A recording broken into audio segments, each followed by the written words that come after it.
University programs hosted a Thanksgiving event at the Student Union earlier today. This event featured materials to craft your very own reusable hand warmer. And reporter Caleb Burkholder is with us live at the Student Union to tell us more about today's event. The end of the semester and Thanksgiving are right around the corner. To give students a way to de-stress and celebrate Thanksgiving, university programs had a crafting event with pastries right here in the Student Union. University programs hosted a Thanksgiving crafting event involving creating reusable hand warmers and inviting fellowship between students.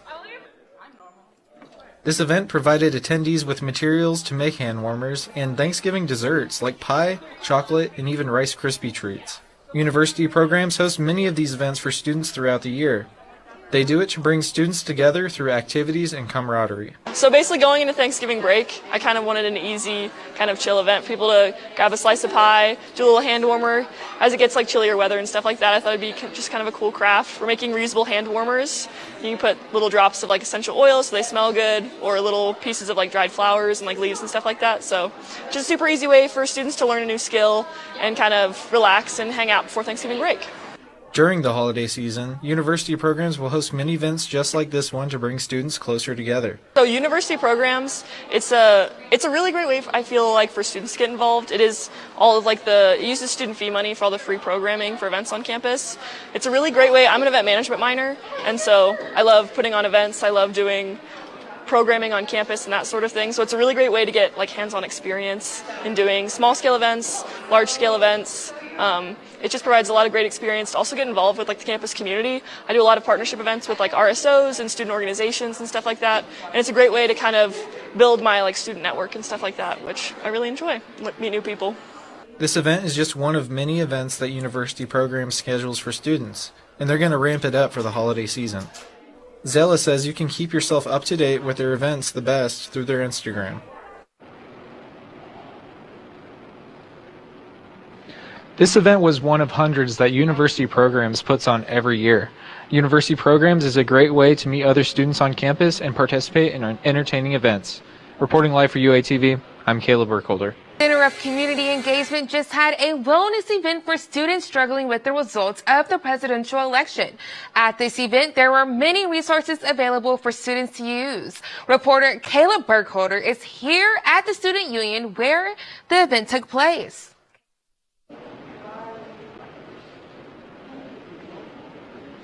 I'm here at the Student Union where the post-election debrief and wellness hangout took place on Tuesday. The university provided a slew of resources for students to choose from. The presidential election is over and many students may need help processing the results. In light of this, the Center for Community Engagement just hosted a post-election debrief that was designed to help students process and reflect after Election Day. Students were able to enjoy many amenities provided by the center, such as popcorn, soda, games, and also some engaging conversations with representatives from UREC and Campus Wellness. So the point of this event is to meet the needs of any single student that would come to us and have some type of feeling about the election or even have questions about the election. So we have folks stationed to answer what exactly happened, what does it mean going forward, what are next steps if there are any. UREC also tabled this event with important resources for students to use in this confusion in the post-election. They provide a wellness program that gives you step-by-step oriented goals for students to follow. Wellness is really focused on building resiliency in students and providing them spaces where they can reflect on their own wellness practices, their role in the campus community. If any student is feeling like they need any sort of guidance to figuring out more about election results, Democracy Friends and the UARC Wellness can certainly put you on the right track. There are so many resources that the university provides. I'm sure students can find the help they need. Reporting live for UATV, I'm Caleb Burkholder. Caleb Burkholder is live with us from the Washington County Courthouse. Caleb? I'm here at the Washington County Courthouse where voting has just made its conclusion. The presidential election is over, but there is still value in talking about voting with the upcoming mayoral runoff election right here in Fayetteville. In a historical election, a candidate has been chosen to be the next president of the United States. Some voters in Arkansas and the rest of the country are relieved, while others are a bit more concerned. Even though voting has ended and a candidate has been chosen, it's still relevant to be reminded about the importance of voting, especially early voting. Jennifer Price, the Washington County Clerk, says that early voting is a much easier alternative to voting on Super Tuesday. Early voting is so easy. Of course, today is the last day of early voting. Of course, we see a long line. We only have one location open. But during that 2 weeks of early voting that we had, voters found that it was really easy to get in and out. If there's any issues with your voter registration, it's always easy to take care of during early vote because there's not as many locations open. And so for ease, definitely early voting is something we heavily promote. In 2020, more than 100 million people voted early. That's more than 20 million early voters than this year. It's important for Americans to let their voice be heard as early as possible. Voting's important for, every U.S. citizen. It's a very unique thing that, us Americans get to experience. And, at the same time, it's just cool to have your voice heard. The elections are over, but that doesn't mean we shouldn't think about how we're going to vote next year, or even next election cycle.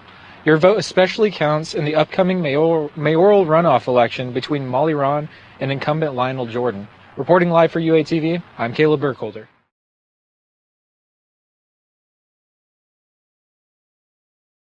The new school year has begun and Dixon Street is getting busier and busier. With more people making their way to Dixon during the weekends, it's important to keep yourselves and others safe. Reporter Caleb Burkholder has more on this topic. With almost 1,500 new students at the university this semester, Dixon Street is getting more crowded. More crowds means more people, so it's important to be aware of your surroundings. A great way to avoid trouble on Dixon is to always have a buddy with you. If you don't have a buddy, UAPD provides a slew of options for students who may be alone on Dixon and need help, such as Razorback Patrol Escort. Luke Dumper, a student at the university, says he never goes to Dixon Street alone because of past experiences. Yeah, there's a lot of crazy people out here, so I'd rather be safe than sorry when it comes to my safety and my health. Besides Razorback Patrol Escorts, UAPD provides a few other services to make sure students are staying safe.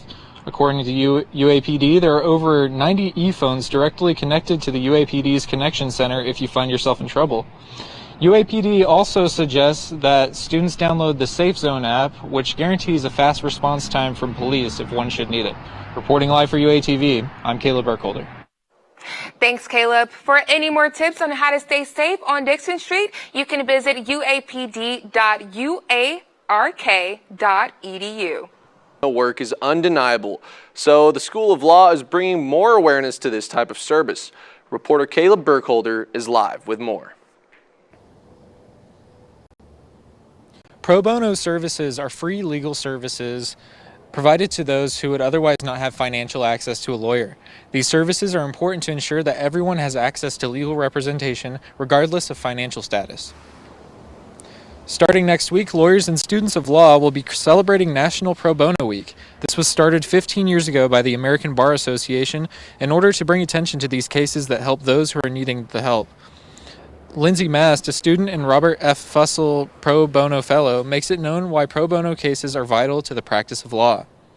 The purpose in them doing that was to really draw attention to access to justice as we think about if I have a legal need, but I don't have the financial ability to hire an attorney or to even file a claim with filing fees, what do? I might have a right that has been violated, but if I can't get a remedy, then I don't truly have access to justice.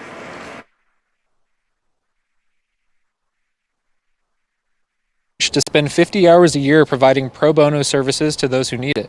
This year's theme for National Pro Bono Week is making justice a reality in our community. According to the Pro Bono Institute, the average pro bono donation cost from firms was nearly $495,000. These donations go towards helping people in our community. Live for UATV, I'm Caleb Burkholder. Thanks, Caleb. And National Pro Bono Week will start October 20th and end on the 26th.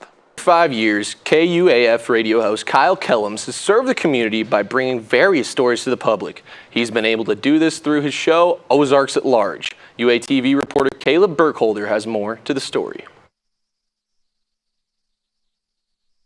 People in Fayetteville, while many people use Fayetteville as a launching pad for their careers, some people stick around and become a part of the fabric of our community. Kyle Kellums and his show Ozarks at Large have been broadcasted from KUAF, our local NPR affiliate in Fayetteville, going on 35 years. Getting his start in Mountain Home at KTLO as a junior in high school in 1979, Kellums eventually moved his way to Fayetteville, starting his show Ozarks at Large. This show would end up being not only a source of entertainment, but also a source of hard-hitting news for locals. Kellums says that for 35 years, this show has always been made for and by the community. I think it's a guide to much of what's happening where we live, with a desire to introduce you to things and people and events you didn't know about, even if you live here. Kellums still plans on hosting Ozarks at Large for the foreseeable future. As long as there is news, Kyle will be there to report it. For those looking, Ozarks at Large provides thought-provoking stories, inspiring interviews, and local and national news. For reporting live for UATV, I'm Caleb Burkholder. Thanks, Caleb. And remember, Ozarks at Large broadcasts weekdays at noon and 7 p.m. and Sundays at 9 a.m. on 91.3 FM.